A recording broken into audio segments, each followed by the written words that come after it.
घर का बंटवारा। अरे विनोद, तूने हलवाई को सारा सामान तो दे दिया है ना? अक्षय की शादी में कोई कमी नहीं रहनी चाहिए।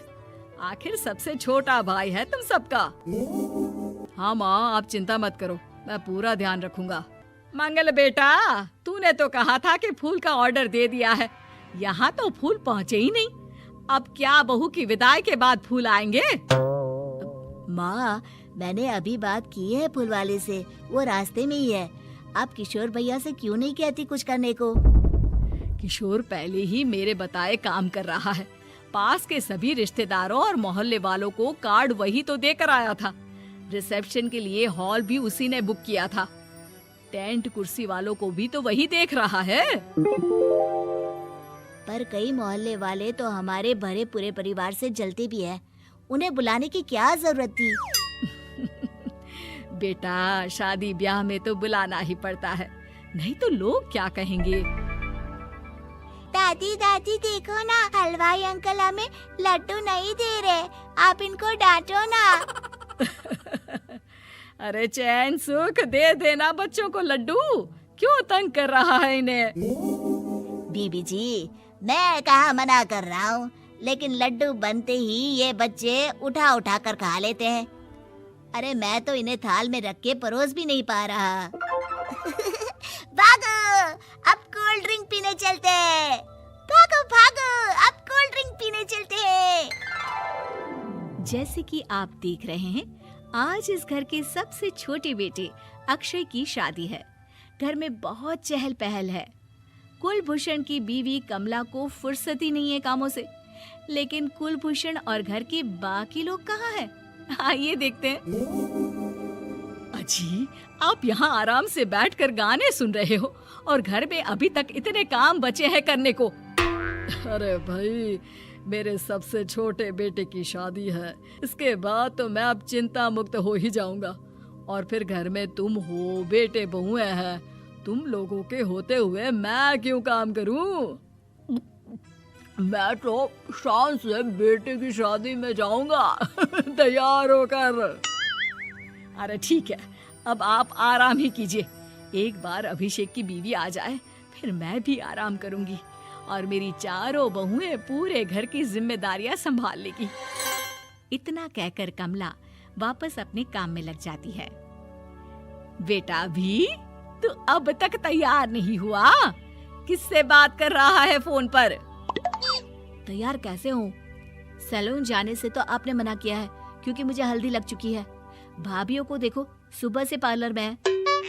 अक्षय की शादी हो जाती है और नंदिता बहू बनकर घर आ जाती है, लेकिन इस घर की खुशियों को मानो किसी की नजर लग गई थी। नंदिता के आने के बाद आए दिन घर की शांति भंग होती रहती। अपने माँ बाप की इकलौती बेटी को इतने बड़े परिवार की जिम्मेदारियां कहाँ संभालनी थी। अभी देखो ना, मेरे हाथों की मेहंदी भी अभी नहीं उतरी है और तुम्हारी मम्मी ने मुझे घर के कामों में लगा दिया। मैंने सोचा था कि घर की सबसे छोटी बहू होने के कारण मुझे सब पलकों पर बिठा के रखेंगे, पर यहाँ तो पलक झपकने की भी फुर्सत नहीं मिलती। देखो नंदू, शादी के पहले ही मेरे घर वालों ने तुम्हें और तुम्हारे पेरेंट्स को बता दिया था कि मैं जॉइंट फैमिली में रहता हूँ, तो फिर अब ये शिकायत क्यों? और फिर तुमसे पहले मेरी भाभी भी तो आई थी शादी करके, उन्होंने तो कभी कुछ नहीं कहा। नंदिता तब तो चुप हो जाती है, लेकिन ऐसा बहुत दिनों तक नहीं चलता। अरे नंदिता, माँ बाबूजी की दवाई का टाइम हो गया है, उन्हें दवाई दे आओ और उसके बाद सबके लिए नाश्ता बना देना। पर भाभी, मैं तो अभी अपना फेवरेट सीरियल देख रही हूँ। प्लीज मेरी जगह आप कर लो ना ये काम। ठीक है, मैं तेरी जगह माँ बाबूजी को दवाई दे आती हूँ और नाश्ता बना लेती हूँ। तू मेरी जगह पूरे घर की डस्टिंग करके 5 बच्चों को स्कूल के लिए तैयार करके भेज देना और दोपहर का खाना बनाने के बाद कपड़े धोकर सुखा देना। उसके बाद हम दोनों मिलकर बाजार जाकर सब्जी ले आएंगे, फिर डिनर की तैयारी कर लेंगे और उसके बाद बस भाभी, मैं माँ बाबूजी को दवाई देकर सबके लिए नाश्ता बना देती हूँ। हे भगवान, ये कहाँ लाकर फंसा दिया मुझे। मेरे घर में तो गिनती की 8 रोटियां और 2 सब्जी बनती थी और नाश्ता निपट जाता था। यहाँ तो रोटियों का ढेर और सब्जियाँ बड़े बड़े पतीलों में बनानी पड़ती है। नाश्ता बनते बनते लंच का टाइम हो जाता है और लंच बनते बनते डिनर का। अभी मुझ में तुम्हारे पूरे परिवार का नखरा उठाने की और ताकत नहीं बची। मैं ऐसे नहीं रह सकती। अरे तो क्या चाहती हो तुम? मुझे अलग रहना है बस। तो ठीक है, हम कल ही शिफ्ट हो जाएंगे किराए के घर में। इतना बड़ा घर होते हुए हम किराए पे क्यों रहेंगे? ना जी ना, घर में ही दीवार खड़ी करो अपने हिस्से के आगे। घर के साथ साथ घर की खुशियों में भी दीवार खींच जाती है। ऐसे ही कई महीने बीत जाते हैं और नंदिता माँ बन जाती है। बच्चे के आने से अभिषेक के कंधों पर खर्चों का बोझ आ पड़ता है। अभिषेक का बोझ कम करने के लिए नंदिता भी पार्ट टाइम जॉब कर लेती है, लेकिन इससे उसके सर पर नौकरी, घर और बच्चे की जिम्मेदारी बढ़ जाती है। नंदिता, ये क्या है? तुमने घर भी ठीक से साफ नहीं किया, ना ही मेरे कपड़े धुले हैं। चिंटू के बाल भी कटवाने जाना था, देखो उसके बाल कितने बढ़ गए हैं। अरे करती क्या हो पूरा दिन तुम? मैं करती क्या हूँ? तुम्हारा नाश्ता और लंच बनाने के बाद चिंटू को डे केयर सेंटर पर छोड़कर आती हूँ, फिर खुद ऑफिस जाती हूँ। पूरा दिन काम करके आने के बाद बिना आराम किए बाजार से सब्जियाँ लेकर आती हूँ, घर आकर खाना बनाती हूँ, चिंटू को देखती हूँ और क्या करूँ मैं? तो किसने कहा था अपने सर पर इतने काम लेने को? मत जाओ ऑफिस। ऑफिस जाए बिना घर के खर्चे कहाँ से पूरे होंगे? चिंटू की डे केयर का खर्च, उसके लिए बेबी फूड का खर्च, प्रेस वाले का खर्च, ये सब तुम्हारी सैलरी से होता नहीं है। अगर परिवार से अलग नहीं होती तो इतनी मुसीबतें नहीं उठानी पड़ती तुम्हें परिवार के साथ मिलकर काम करने में दिक्कत थी, लेकिन काम तो अब भी बहुत है तुम्हारे सर पर। चिंटू को भी डे केयर भेजने की जरूरत नहीं पड़ती। उसको गोद में खिलाने के लिए दादा दादी और घर के सभी बड़े होते। उसके साथ खेलने के लिए उसके भाई बहन भी होते। मेरे तीनों बड़े भाइयों के बच्चे भी बड़े हुए हैं, लेकिन बिना महंगा बेबी फूड खाए, क्योंकि मेरी माँ और भाभियाँ बहुत अच्छे से जानती है कि बच्चे को क्या खिलाना चाहिए। बिजली के बिल जैसे खर्चे भी सब मिलकर बांट लेते थे, लेकिन तुम्हें तो सबसे अलग रहने में ही मजा आता है, तो अब शिकायत क्यों करती हो? बस करो अभिषेक, बस करो। मैं मानती हूँ कि मैं गलत थी। मेरे एक गलत फैसले ने हमें बिल्कुल अकेला कर दिया है सबसे। एक घर में होते हुए भी हम बाकी परिवार से अजनबियों की तरह रह रहे हैं। अभिषेक और नंदिता की सारी बातें घर के बाकी लोगों को सुनाई दे रही थी। तभी कमला बोल पड़ती है। अरे नंदिता बहू, किसने कहा कि तुम अकेले हो?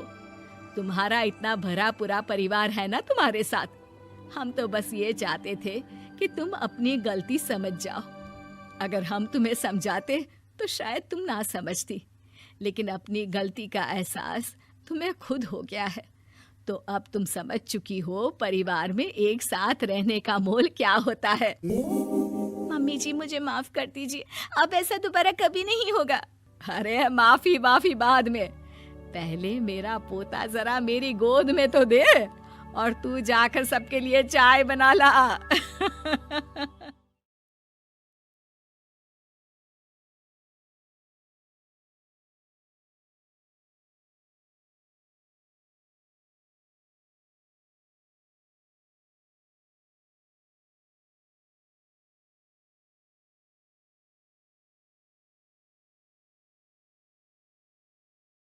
गुजराती बहू की वापसी।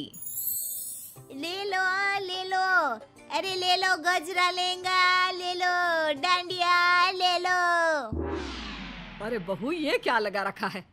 तेरा पैसे कमाने का दिमाग ये तो सोच ले कि जहाँ तू ये सब बेच रही है कोई नहीं लेने वाला। गुजराती बहू हंसा जवाब देती है। अरे क्यों नहीं लेगा? डांडिया का मौसम है तो क्या लेंगा नहीं लेगा है? अरे बेवकूफ औरत, ये चेन्नई है, यहाँ इन सबको ये समझ में नहीं आता है। अरे किसी साउथ इंडियन को लहंगा पहने देखा है क्या? वो भी इतना चमकीला, शीशा और रंगीन धागा वाला। ये देखो सासू माँ, यहाँ खड़ी होकर ना उल्टी पुल्टी बात मत करो। जिसको लेना है वो जरूर लेगा। हाँ। बहू सास की बात सुनकर हंसती है और घर चली जाती है। बेचारी बहू सारा दिन सारी शाम दुकान में बैठती, लेकिन बहुत ही कम दुकानदारी के बाद जब रात को घर आती है तो आ गई महारानी पैसे का ढेर लेकर। जा जाकर खाना बना। माँ वो थक गई होगी, खाना बाहर से मंगा ले क्या? हाँ हाँ क्यों नहीं, सारा दिन घर की कोई जिम्मेदारी तो लेनी नहीं। अरे पैसे कमा कर लाती तो भी कोई बात है, लेकिन ना जी ना। क्यों बाहर से क्यों मंगाए? यह कल मुही ही बनाएगी। बहू को गुस्सा आ जाता है। वो किचन में जाती है और माँ के दिए फाफड़ा के साथ अचार रखकर ले आती है। लियो खाओ और ठूस ठूस कर खाओ। हाँ? ये क्या है? ये कैसे खाऊं? ए कैसे खाओ का क्या मतलब होता है? जैसे पूरा गुजरात खाता है वैसे खाओ। मेरी माँ ने तो बहुत सारे भेजे हैं। हाँ? बेचारी सास क्या करती, जो था वही तो खाना था। वैसे भी बहू को ताने दे देकर उसके अंदर की सारी एनर्जी खत्म हो गई थी। सभी खा पी कर सो जाते हैं, लेकिन बहू तो कमरे के चक्कर काट काट कर घूमती रहती है। अरे क्या हो गया? किस बात का मंथन कर रही हो? ये समझ में नहीं आ रहा है कि यहाँ गुजराती कल्चर का सामान कैसे बेचूं। और ये किसी को समझ में ही नहीं आता कि डांडिया क्या है, लहंगे में शीशा क्यों लगा है, और फाफड़ा है तो रोटी इतनी कड़ी क्यों है। क्या करूं भाई साहब, समझ में नहीं आता। एक तो तुम गुजराती भी ना बड़े मेहनती होते हो और चाहते हो कि सारा माहौल उन लोगों के रंग में ही रंग जाए। ऐसा ही कहा हो। वैसे रंग में तो हम किसी को भी रंग सकते हैं। देखो तुम्हें नहीं बना लिया क्या अपना है? ए चलो ना डांडिया खेलते हैं। हाँ? अरे पागल हो क्या, रात के 1 बजे डांडिया? अरे चलो ना, बहुत मजा आएगा। खेलते हैं ना डांडिया बाहर आंगन में। चलो तो सही प्लीज मेरे खातिर। पति को हंसा से इतना प्यार था कि वो उसकी बात को मना नहीं कर पाता। और फिर क्या था, आंगन में गाना बजता रहता है। ए हेलो रंगीलो मारो, पति नाचते हुए कहता है। अरे वाह हंसा, बड़ा मजा आ रहा है। दोनों पति पत्नी डांडिया करने लगते हैं। गाने की आवाज से आसपास के 2 परिवार बाहर निकल आते हैं। साउथ इंडियन पड़ोसी कहता है, अय्या ये क्या करता जी, ये डंडा क्यों मारता भाभी जी का, वो भी रात में। अरे लगता झगड़ा हो गया जी दोनों के बीच। अरे तो हंसता क्यों है जी, मार मार के एक दूसरे का डंडा। मेरे को लगता कि जिसका डंडा लग नहीं पाता होगा वो ना खुशी से हंसता होगा, ठीक है ना? मेरे को भी यही लगता, लेकिन गाना क्यों लगाए? मेरे को लगती लोगों की गालियां और लड़ाइयां ताने ना सुनाई देना इसलिए। हंसा देखती है कि कुछ लोग खड़े हैं, वो गाना बंद कर देती है और उन लोगों के पास जाती है। देखा मजा आ रहा है ना हम लोगों का डांस देखकर। हाँ लेकिन ये डांस है, मुझे तो लगा ये कोई लड़ाई चल रही है। लड़ाई वो भी आंगन में? ये ना भाई साहब ना, आइए ना हम आप लोगों को भी सिखा देते हैं। फिर क्या, वो सभी को कॉस्ट्यूम पहनाकर गाना लगा देती है। सबके हाथ में डांडिया और सभी गुजराती धुन में नाचना शुरू कर देते हैं। आया बड़ा मजा आ रहा है हंसा भाभी। हाँ मैंने भी फाल्गुनी पाठक का देखा था डांस। हंसा मुझे तो रखने का मन ही नहीं कर रहा। बस फिर क्या था, 2-4 लोग ही सही, लेकिन सभी को हंसा का डांस करना अच्छा लगता है। अगली सुबह, ये क्या, घर के बाहर बोर्ड क्यों लगा दिया? डांडिया क्लास। अरे ये सब नहीं चलेगा मेरे घर में, साफ साफ बोल रही हूँ। अच्छा क्या नहीं चलेगा? घर मेरा है और यहाँ ये सब नाच गाना नहीं होगा। वैसे आप भी ना इस घर में अपने पापा के घर से आई है और मैं भी, समझ गई ना? और जिसे आप नाच गाना बोल रही है ना, वो नाच गाना नहीं है बल्कि कला है, साहित्य है, देश का संस्कृति है। अरे बस बस, अपना सामान बेचने के चक्कर में पूरे साउथ को डांडिया करा दे तू। ये तो इसमें गलत क्या है? हाँ जब मैं यहाँ के कल्चर को एंजॉय करती हूँ तो मेरे कल्चर को भी ये लोग समझे। और ये तेरा मेरा क्या है? हैं? हम है तो सब भारतीय ना। अब चलिए बाहर जाकर खड़ी हो जाइए, कस्टमर आते ही होंगे। हो बस फिर क्या था, एक एक करके लोगों का घर में आना शुरू होता है। हंसा पहले डांस सिखाती, फिर लहंगा और सारा सामान पैक करके थमा देती। अरे वाह बहू, बड़े नोट छाप रही है, क्या बात है। ले अब वाह वाह कर रही है, नहीं तो सारे दिन ताने दे दे कर मेरे तो कान खा जाती थी। अरे ला बहू ला, यह गड्डी ना पैसों की मुझे दे दे। वो क्या है ना, मेरी तिजोरी काफी दिनों से खाली है। ये रहने दो, हाँ, मेरी मेहनत की कमाई है। आपका बस चलता तो कब का बंद करा देती।